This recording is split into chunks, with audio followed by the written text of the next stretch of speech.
আসলে আপনি যে প্রশ্নটি করেছেন যে আসলে বাংলাদেশ জামায়াত ইসলামী বিভিন্ন বিভিন্ন ব্যাংক, যেমন ইসলামী ব্যাংকের কথা বলছেন, তারপর হচ্ছে সোশ্যাল ইসলামী ব্যাংক, এরপর আদ্দিন হাসপাতাল, এগুলো নাকি বাংলাদেশ জামায়াত ইসলামী দখল করছে বলে আপনি যে প্রশ্নটা করলেন। কিন্তু তাদেরকে এই বিষয়গুলো জানা আছে যে আসলে বাংলাদেশ জামায়াত ইসলামের রক্ত ঘাম ঝরানো পয়সা দিয়ে আদ্দিন হাসপাতাল তৈরি হয়েছে। বাংলাদেশ জামায়াত ইসলামীর রক্ত ঘাম ঝরা পয়সা দিয়ে ইসলামী ব্যাংক তৈরি হয়েছে। বাংলাদেশ জামায়াত ইসলামীর কষ্ট, অনেক পরিশ্রমের অর্থ দিয়ে সোশ্যাল ইসলামী ব্যাংক তৈরি হয়েছে। যে আমাদের দৌলতপুরের বিভিন্ন নেতাকর্মী, বিভিন্ন নেতা পর্যায়ের নেতারা তারা এগুলো অভিযোগ করছেন, মানে আমাদের যারা বিরুদ্ধে আছেন, বাংলাদেশ জামায়াত ইসলামের বিপক্ষে যারা আছেন, তারা এগুলো বলে জনগণকে বিভ্রান্ত করার চেষ্টা করছেন। পথে আমরা দেখেছি যে স্বৈরাচারের আমলে, আওয়ামী লীগের আমলে তারা দখল করে নিয়েছিল, আওয়ামী লীগ শক্তি তারা এগুলোকে দখল করে নিয়েছিল। তো আমরা আমাদের বাড়ি যদি অন্যকে দখল করে নেই, আমরা অবশ্যই সেগুলোকে ফিরিয়ে আনার জন্য চেষ্টা করব না?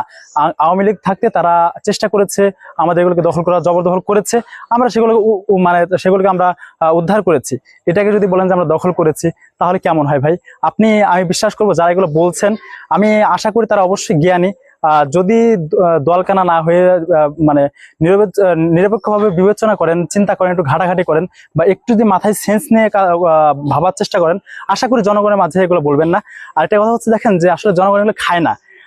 ওই যে বলে না, জেনজি বাহিনী বলে না, বর্তমান এই জেনজি বাহিনী তো আসলে এগুলো খায় না।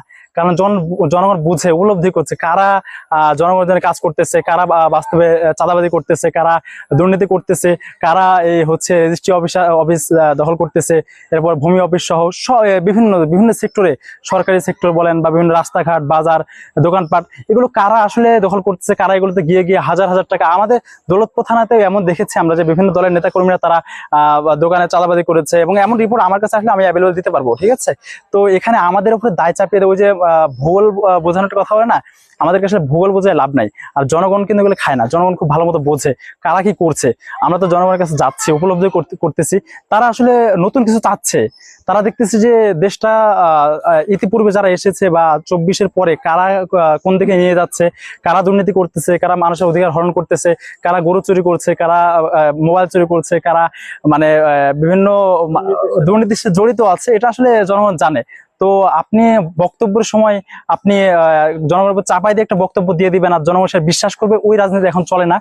আশা করছি যে আপনারা আপনাদের সংগঠন, আপনাদের রাজনীতির যে কর্মপন্থা আছে, সেই কর্মপন্থাকে সুন্দরভাবে আঁকড়ে ধরেন এবং একটা গঠনমূলক কার্যক্রম পরিচালনা করেন। আশা করছি তাতেও কিছু জনগণ আপনাদের প্রতি আকৃষ্ট হবে। কিন্তু জামাতের বিরোধিতা করে, ছাত্র শিবিরের বিরোধিতা করে আপনার লাভ নেই। কারণ দেখেন, জামাত, ছাত্র শিবির, এরা জনগণের যে কাজ করতেছে, হাতি কাজ করে যাচ্ছে, মানে হাতির পথ দিয়ে চলতেছে, আর এদিকে হচ্ছে কুকুর ঘেউ ঘেউ করছে।